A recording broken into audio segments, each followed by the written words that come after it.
somos tu voz. Hola, ¿qué tal? Qué bueno que me acompañas. Un gran placer, un gran gusto poder compartir estas reflexiones, estas palabras cada domingo. Te confieso que básicamente para mí es, en esencia, una terapia. Comienzo haciendo una pregunta que, prácticamente todo venezolano puede estarse formulando o se ha formulado, y cada quien puede tener incluso distintas respuestas. ¿Entregará Maduro finalmente el poder antes del 10 de enero o el 10 de enero como fecha límite? Bueno, todo pareciera indicar que no. Es decir, si por él fuera, no lo va a hacer. Pero antes de profundizar en la respuesta, por favor, casi siempre se me olvida, pero esta vez no, te recuerdo que es importantísimo cada vez que a ti te guste un canal de YouTube, que apoyes a esos creadores de contenido de una manera muy sencilla, con 5 elementos que son muy fáciles de aplicar. Primero, dale like. Segundo, suscríbete a ese canal. Tercero, por favor, activa las notificaciones. Cuarto, escribe algo en el renglón de comentarios, aunque sea una palabra: me encanta, no me gusta, magnífico, no estoy de acuerdo. Y quinto y por último, no deje por favor de compartir ese video que te ha gustado con algunos de tus conocidos. Haciendo esas 5 cosas, créeme que ayuda muchísimo a cada uno de los creadores de contenido de YouTube que a ti te agraden también, ¿no? Recuerda que estamos en manos de toda una inteligencia artificial y entramos dentro y de lleno de lo que es el algoritmo. Dicho esto y aclarado este punto, por favor, vamos a meternos de lleno en lo que viene siendo la reflexión de esta oportunidad o de este capítulo. ¿Entregará Maduro el 10 de enero o incluso antes, o el 10 de enero como fecha tope? Si nos vamos a los hechos, nos vamos a dar cuenta que no da señales de estar dispuesto todavía a haber encontrado una negociación para su salida. No está dispuesto ni Maduro, ni su grupo, por supuesto, ¿no?, ni quienes le acompañan, a salir del poder. Hay varios elementos que todavía no están dados y en este instante pareciera que ese costo de salida sería muy elevado para él y para el entorno que lo acompaña. Nada de resultados, eso sí, cuando ya llevamos un mes. No parece ser esta la puesta en escena. En esta oportunidad no habrá para nada resultados desagregados o detallados, pormenorizados de qué pasó en la elección. Llevamos ya un mes y lo que le han dado es una vuelta al tema con que el CNE fue hackeado, pero el CNE llevó alguna data, documento, no sabemos qué, al TCJ. El CNE de Maduro lo llevó al TCJ, el TCJ de Maduro le dijo: sí, está bien lo que me trajo el CNE, pero más nadie lo ha visto. Y pareciera que no lo van a mostrar, ni siquiera que vayan a mostrar algunas datas o actas falsificadas o alguna data variada, distinta. Se quedaron ahí y les parece más que suficiente hasta ahora para depender en este momento, como se ha dicho bastante, de la fuerza bruta, del terror sobre la colectividad, del miedo, de la represión y además el tema de seguir presionando a la sociedad civil para que se abstenga de manifestar. Por cierto, aplican toda la maquinaria que tienen, no solo desde el punto de vista de los cuerpos militares, que están todavía a su favor, sino de otras, entre comillas, instituciones o lo que deberían ser instituciones. En el caso de las últimas horas, por ejemplo, vemos cómo se ha activado la Fiscalía. Hay una citación para el martes 27 para Edmundo González, que ya prácticamente es una sentencia de una cantidad de cargos en su contra. Habrá que ver cuál será, la acción que se va a tomar en este sentido. Yo creo que si Edmundo González va, pues de una vez, como se dice coloquialmente, le meten los ganchos. Si no va, queda entonces de una vez como al margen de la ley, entre comillas, o es decir, la ley impuesta desde el oficialismo.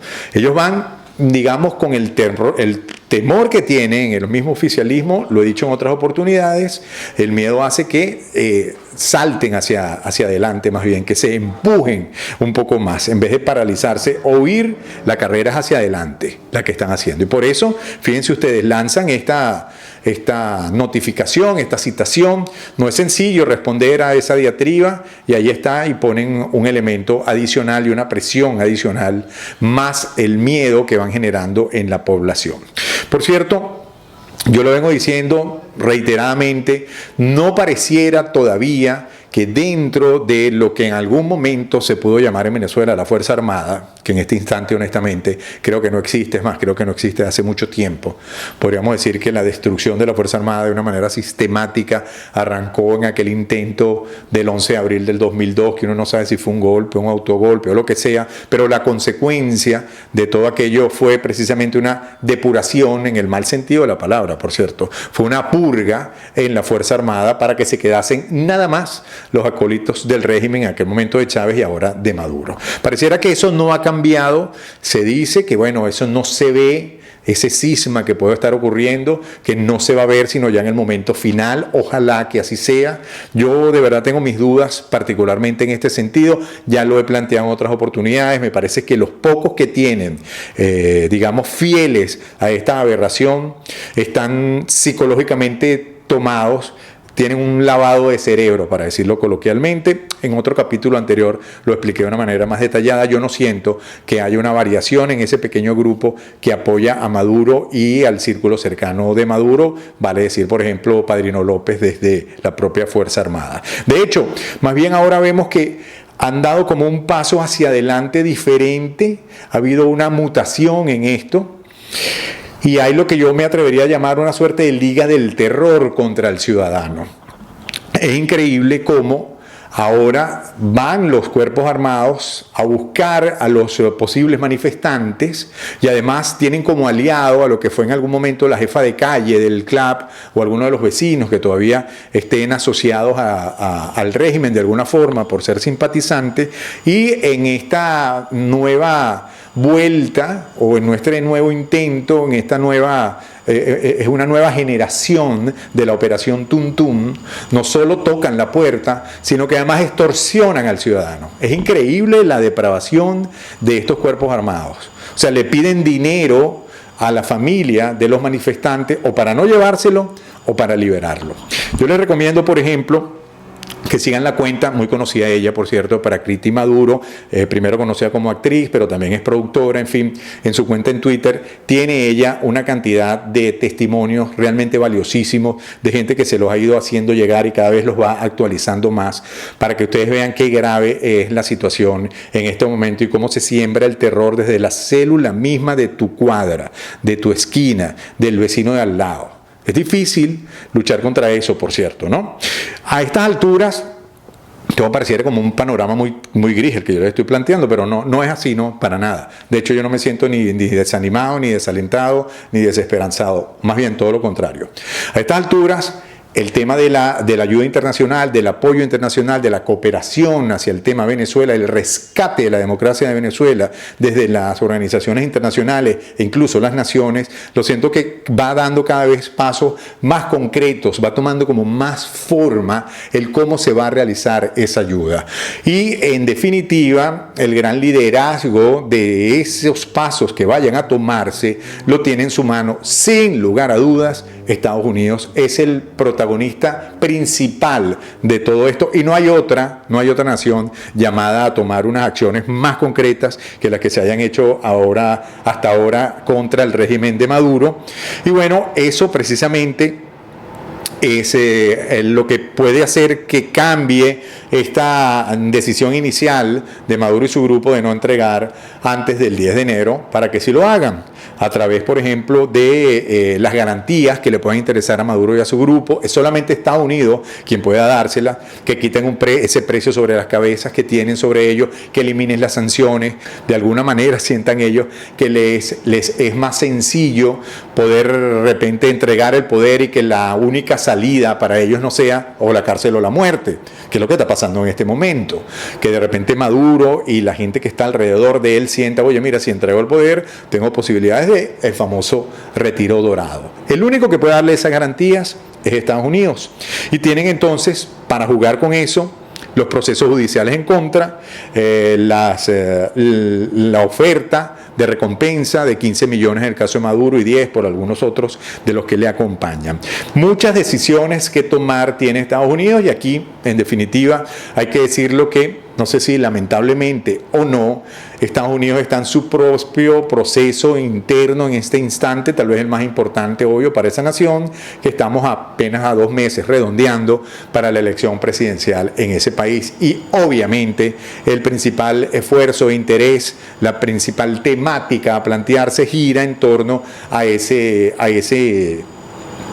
proceso eleccionario, que tiene, pues como sabemos, o a Kamala Harris o a Donald Trump como ganadores. No va a haber otro. No me atrevo a decir cuál de los dos va a ganar, por cierto, ¿no? Ni tampoco creo que porque gane uno o porque gane otro va a haber mayores ventajas o desventajas en el caso de Venezuela. Particularmente, a mí me gustaría más que ganase Donald Trump. Yo estoy más pro-republicano que pro-demócrata en este instante. Parece que el demócrata en este momento tiene algunas cosas que se parecen igualitas, como dice uno coloquialmente, a la izquierda, de la cual, bueno, precisamente uno quiere salir, como el caso de Venezuela. Son solo hipótesis, es más, es particularmente mi opinión. En todo caso, si vamos a ser bien realistas y bien honestos, podemos decir que esta administración de Joe Biden ha dado lo suyo para el tema de Venezuela, como también lo hizo en el pasado, por cierto, Donald Trump.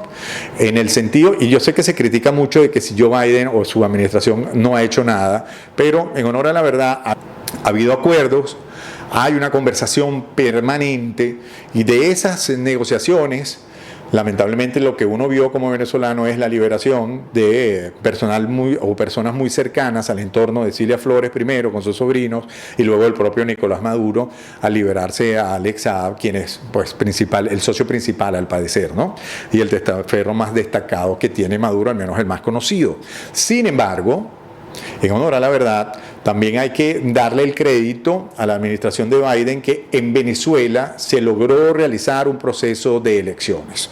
Y creo que ese era simplemente el final de ese acuerdo y lo que en definitiva logró hacerse. De lo mucho o poco que se pudiera haber acordado, la verdad es que se realizaron las elecciones, y es la gran carta de cambio y de triunfo que tiene la oposición, y yo me atrevería a decir que no solo la oposición, sino un altísimo porcentaje del país. En este momento la gran esperanza, la gran carta para cambiar el destino, para caminar hacia la democracia, esa gran carta que tiene Venezuela es justamente el contundente resultado electoral, que es inobjetable, incuestionable, no cabe la menor duda en este instante de que el ganador fue abrumadoramente, además, Edmundo González, y que Nicolás Maduro perdió la elección. Eso es valiosísimo, mucho más de lo que uno a veces piensa, ¿no? Y ahí está eso siempre implosionando, o siempre está parado sobre pólvora el régimen de Maduro en estos momentos, porque tiene ese plomo en el ala, de que perdió contundentemente la elección y no ha podido demostrar lo contrario. Ya lleva un mes. Ahora bien, volviendo con el tema de qué puede pasar y cuáles pueden ser las soluciones para que ese plazo del 10 de enero o se adelante o sea el ultimátum, y que en efecto comience una transición en Venezuela y Edmundo González pueda asumir la presidencia. Bueno, eso pasa porque si bien en Estados Unidos van a entrar en su proceso muy particular, también hay una excelente noticia que yo creo que es lo que he debido decir al principio y lo más destacado de todo lo que estoy conversando con ustedes en mi humilde entender. Y se trata de una iniciativa que llevan varios congresistas de Florida, desde el Senado Rick Scott, por ejemplo, y en la Cámara de Representantes María Elvira Salazar y Debbie Wasserman. Ellos han llamado este proyecto la Ley Valor. Muy interesante, porque yo creo que esto va a tener más, independientemente del clima de elecciones, que viene no solo para las presidenciales. Recordemos que lo que viene en noviembre es prácticamente una mega elección en Estados Unidos. El propio, por ejemplo, Rick Scott está en el tema electoral. Él está aspirando a la reelección. O sea que van a estar sumidos en esa dinámica. Pero al margen, creo que desde el Congreso de los Estados Unidos, más allá de quién sea presidente en noviembre y quién asuma la presidencia en enero, sea Kamala Harris o sea Donald Trump, más allá de eso, desde el Congreso de los Estados Unidos pueden venir grandes soluciones, y esta ley vigor es una de ellas, que trata en efecto y efectivamente de una transición pacífica a la democracia, ser un instrumento para eso, lograr el apoyo al pueblo de Venezuela, estoy leyendo textualmente lo que es el sumario de la ley, y el uso de toda la gama de herramientas diplomáticas, pero también se incluye en la ley la aplicación cuidadosa, podríamos decir quirúrgica, de sanciones dirigidas al régimen de Nicolás Maduro y a su gobierno democrático. Lo que no está en la ley, pero ya lo he conversado con algunas personas que están justamente proponiendo este proyecto, entre ellos el propio Rick Scott, por ejemplo, es que esta ley pudiera ser el primer paso hacia algo todavía más concreto, hacia algo todavía más radical, hacia algo todavía más efectivo, algo más tangible. Y tiene que ver con que al aprobarse la ley y aplicarse, va a hacer falta seguramente una segunda etapa de este proceso de la transición pacífica en Venezuela, que lamentablemente no va a poder contar, o al menos así pareciera en principio, con el apoyo interno de una Fuerza Armada que sea quien dé el paso en Venezuela, porque, les repito, no se están dando esas circunstancias en este momento, aunque muchas personas digan lo contrario.